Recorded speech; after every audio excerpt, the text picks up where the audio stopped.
नमस्कार बंधुरा आजकेर भिडियोते आमरा कथा बोलबो किन्तु बॉर्डर गावस्कर ट्रफी निये। आमरा जानी जे दुखाना मैच हो गेल, दुटो टेस्ट मैच हो गेल। प्रथम टेस्ट मैचटा इंडिया पर्थे जितलो ऑप्टा स्टेडियमे। सेकेंड टेस्ट मैचटा इंडिया हेरे गेल पिंक बल टेस्ट। माने जेमनी भावे इंडिया जितेछिलो तार किन्तु एकदम कन्ट्रास्टिंग, माने एकदम ही इज इक्वल टू वाला बा हारलो आबार पिंक बल टेस्टेও।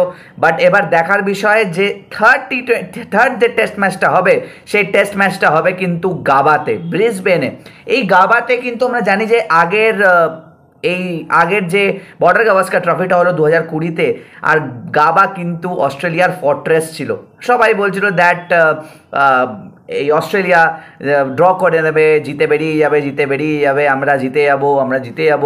কিন্তু ইন্ডিয়া প্লেড রিমার্কেবলি ওয়েল আর জিতে বেরিয়ে গেল, আমরা জানি। আর গাবাতে 36 বছর পর কোনো টিম ওখানে জিতলো, ওদের যেটা ওরা ফর্ট্রেস বানিয়ে রেখেছিল গাবাকে, আবার সেই গাবাতে খেলা। আর যদি টেস্ট ম্যাচটা নিয়ে কথা বলি বন্ধুরা, তো পিচের সবথেকে প্রথমে যদি কথাটা বলবো আমি পিচের নিয়ে। পিচটা কিন্তু গ্রিন পিচ, মানে একদম গ্রিন পিচ। মানে যদি ওটাকে গার্ডেন বললে বেশি ভালো হয়, কেন কি এবার বিদেশিরা তো অস্ট্রেলিয়া, নিউজিল্যান্ডকে বলবো, নিউজিল্যান্ড কিছু বলে না, অস্ট্রেলিয়া, ইংল্যান্ড এরা তো পিচ দেখলে ইন্ডিয়াতে এসে নিয়ে বলতে শুরু করে ফার্মিং ফার্মিং করলে ভালো হতো এই পিচে। এই পিচটা হচ্ছে ইন্ডিয়ার রোডের মতন, মানে ওই গাড্ডা বলতে চায় ওরা। বাট অস্ট্রেলিয়ার যে গাবা পিচটা আমি দেখলাম বন্ধুরা, সেই পিচটা কিন্তু পুরোপুরি গ্রিন, একদম গার্ডেনের মতন গ্রিন। অবশ্য ওরা ভাবছে যে আমাদের bowlers are in good form, in a great form, Indian বলার্সরা তো কিছুই না। বাট আমার মতে যদি তুমি গ্রিন পিচ দিচ্ছ তো বি প্রিপেয়ার্ড যে এই বুমরা এরা কিন্তু তোমার আগেনস্টে নামবে, আর এরা কিন্তু তোমার আগেনস্টে হার্ড বোলিং করবে, আর হার্ড বোলিং করে নিয়ে কিন্তু তোমাদের উইকেট নেবে। তো গ্রিন পিচে আমাদের কোনো সমস্যা নেই, আর গ্রিন পিচই গাবাতে হতে চলেছে। আর আরেকটা খবর রয়েছে বন্ধুরা টিম 11 নিয়ে, প্লেইং 11 নিয়ে, যে এবার কথা হচ্ছে যে Rohit Sharma will open again, আর কেএল রাহুলকে নিচে নামানো হবে অ্যাট নাম্বার 5। আর অবভিয়াসলি কেএল রাহুল, আমার মতে কেএল রাহুলকে ওপেনিং করানো ভালো উচিত ছিল, মানে ঠিক ডিসিশন ছিল। সেকেন্ড টেস্টে করানো হয়েছে, বাট ভালো করে শ্যুট হয়নি। আর এটাও ভালো ডিসিশন যে কেএল রাহুল নিচে নামবেন, আর কেএল রাহুল কিন্তু নাম্বার 5 পজিশনে খেলতেই পারেন, নাম্বার 5, নাম্বার 4 এমনি পজিশনে উনি খেলতেই পারেন। তো it's a good decision by the management.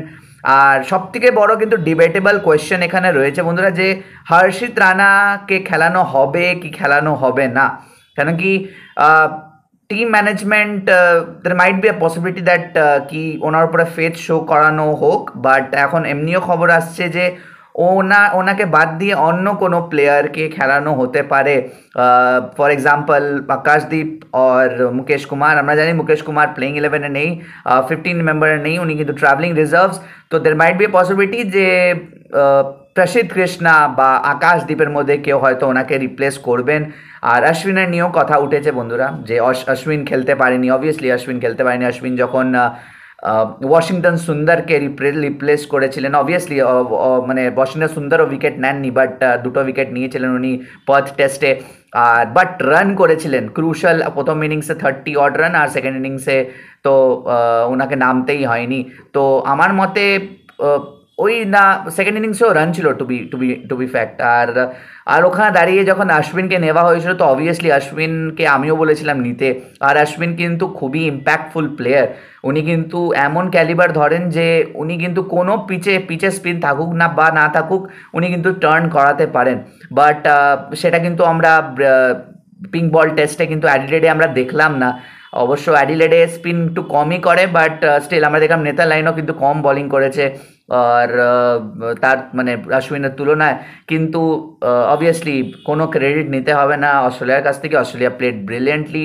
আর তাই জন্যেই ইন্ডিয়া হেরেছে, কেন কি ইন্ডিয়ায় কিন্তু 3টে ডিপার্টমেন্টে কিন্তু আউটক্লাস করেছে অস্ট্রেলিয়া, যেমনি কিন্তু ইন্ডিয়া অস্ট্রেলিয়াকে 3টে ডিপার্টমেন্টে আউটক্লাস করেছিল আগের পার্থ অপ্টা স্টেডিয়ামে।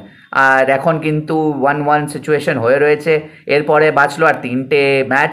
1-1 মানেই আমি আবার 0-0ই ধরি বন্ধুরা, কেন কি এবার 3 ম্যাচের, এবার আমার মতে টিমকে ইন্ডিয়ান টিমকে কিন্তু 3টে ম্যাচে টেস্ট সিরিজ ধরে চলতে হবে, যেখানে ইন্ডিয়াকে 2-1 জিততেই হবে to win this series and as well to qualify for the world test championship final.